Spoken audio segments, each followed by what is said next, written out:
भगत सिंह और उनके साथियों ने भूख हड़ताल कर दी, मगर अंग्रेज सरकार ने भूख हड़ताल को अपने लिए प्रतिष्ठा का प्रश्न बना लिया था।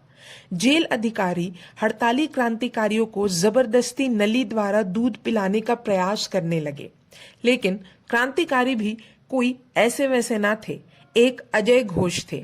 उन्हें डॉक्टर नली से दूध पिलाकर हटते, तभी वे 2-3 मक्खियां निगल लेते। देखते ही देखते सारा दूध बाहर आ जाता। एक और हड़ताली थे, उनका नाम था किशोरी लाल। उन्होंने उबलते पानी में लाल मिर्च मिलाकर गले के भीतर सटक ली थी, इसलिए कि नली से दूध उनके भीतर ना जाए। जब भी डॉक्टर दूध की नली मुंह में डालते, उन्हें खांसी छूटने लगती। बेबस होकर डॉक्टर को नली निकालनी पड़ती।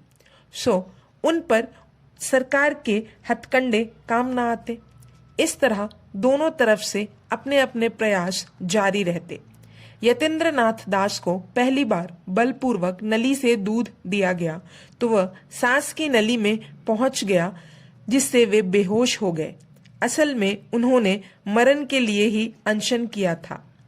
वे एक भावुकतावादी तरुण थे, जबकि भगत सिंह यथार्थवादी। भगत सिंह संघर्ष कर रहे थे, यतीन्द्र नाथ जीवन का हवन कर रहे थे। देश भर के समाचार पत्र भूख हड़ताल के समाचारों से युद्ध की खबरों की भांति समाज भर रहे थे। नगर नगर में जुलूसों जलसों का तांता बंध गया था। भगत सिंह अपने लक्ष्य में सफलता पा रहे थे। जनता जाग उठी थी। 28 जुलाई 1929 को यतीन्द्र नाथ दास की दशा बिगड़ गई। भगत सिंह चिंतित हो उठे। किसी साथी की जान चली जाए, उन्हें यह सहन न था। उन्होंने बोस्टल जेल में संदेश भेजा कि सभी साथी हड़ताल समाप्त कर दें, परंतु अब बात बहुत आगे बढ़ चुकी थी और कोई भी हड़ताल तोड़ने को तैयार नहीं हुआ। अंततः जेल अधिकारियों ने भगत सिंह से निवेदन किया कि वे स्वयं बोस्टल जेल जाकर यतीन्द्र नाथ दास की हड़ताल तुड़वाएं। भगत सिंह को गवर्नर की विशेष स्वीकृति पर बोस्टल जेल ले जाया गया। भगत सिंह ने यतीन्द्र नाथ दास से आग्रह किया कि वे अनीमा ले लें, तो वे तैयार हो गए तथा अनीमा ले लिया, जिस पर जेल के सुपरिटेंडेंट ने यतीन्द्र नाथ से शिकायत भरे स्वर में कहा, आपने हमारी बात तनिक भी नहीं मानी, मगर भगत सिंह की बात बिना जिद किए मान ली। ऐसा क्या बात है? इस पर यतीन्द्र नाथ ने तपाक से कहा, खान साहब, आप नहीं जानते, भगत सिंह एक वीर पुरुष है। मैं उनके शब्दों की अवहेलना नहीं कर सकता। 2 सितंबर 1929 को जब भूख हड़ताल के संबंध में देश की जनता का मन पूरे उफान पर था, सरकार ने जेल इंक्वायरी कमेटी की स्थापना की। कमेटी के कुछ सदस्य जेल में आए। भगत सिंह भी वार्ता में शरीक हुए। उनके सामने इस समय मुख्य बात यतीन्द्र नाथ दास को बचाना था। कमेटी के सदस्य इस बात पर आ गए कि सब लोग भूख हड़ताल तोड़ दें तो सरकार यतीन्द्र नाथ दास को छोड़ देगी। भगत सिंह लक्ष्यदर्शी मानव थे। वे चट्टान की भांति अड़ना जानते थे तो पानी की तरह बहना भी जानते थे। उनके परामर्श पर सबने भूख हड़ताल तोड़ दी। यह भगत सिंह के क्रांतिकारी का नहीं, उनके मानव का निर्णय था। इस समय सब कुछ एक पलड़े पर था और यतीन्द्र नाथ दास का जीवन दूसरे पर। इस समय वे एक मनुष्य थे, एक दोस्त थे। कितना कोमल है उनका यह रूप, कितना भावपूर्ण है, और उनका कितना सलोना, जैसे सिंह पलक झपकते ही मृग छौना बन गया। यतीन्द्र नाथ दास ने भूख हड़ताल जारी रखी और सरकार अपनी बात से हट गई तो 2 दिन बाद ही 4 सितंबर से फिर भूख हड़ताल शुरू हो गई।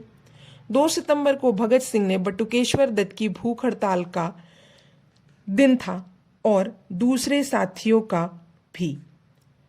13 सितंबर 1929 को जेलों का मानवीय बनाने की मांग पर दृढ़ रहते हुए भाई यतीन्द्र दास शहीद हो गए।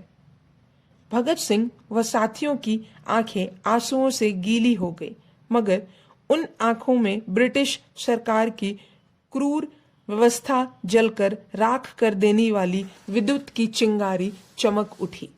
सबने प्रतिज्ञा ली, हमारी हड़ताल जारी रहेगी, और नारा लगाया, इनकलाब जिंदाबाद, ब्रिटिश सरकार का नाश हो। यतीन्द्र नाथ दास की शहादत का समाचार सभी समाचार पत्रों में छपा। देश की जनता में उबाल आ गया। बंगाल तथा देश के दूसरे भागों में शोक सभाएं हुई, जुलूस निकले, नारेबाजियां भी हुई। चतुर और काइया अधिकारी अपनी चाल के अनुरूप सब्र से काम लेते रहे। युवकों के उफनते गुब्बार को उन्होंने धीरे धीरे उतर जाने दिया। भूख हड़ताल की स्थिति में भी अभियुक्तों को हथकड़ी लगाकर अदालत में लाया जाता था। भगत सिंह ने हथकड़ी लगाने का विरोध किया। हथकड़ी लगाने का तरीका यह था कि एक हाथ पुलिस कांस्टेबल का होता, एक क्रांतिकारी अभियुक्त का। मजिस्ट्रेट श्री कृष्ण ने अवज्ञा अपेक्षा का भाव प्रकट कर उनकी बात पर ध्यान नहीं दिया। भगत सिंह स्ट्रेचर पर थे।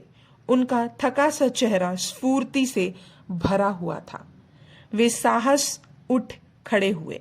उन्होंने मजिस्ट्रेट को ललकारा, यह हमारे सम्मान के विरुद्ध है कि मामूली पुलिस सिपाही के साथ बांधा जाए, और यह न्याय के विरुद्ध है क्योंकि हम अदालत में आवश्यक बातें नोट नहीं कर पाते। अब हम उसके बारे में जानेंगे अगले भाग में।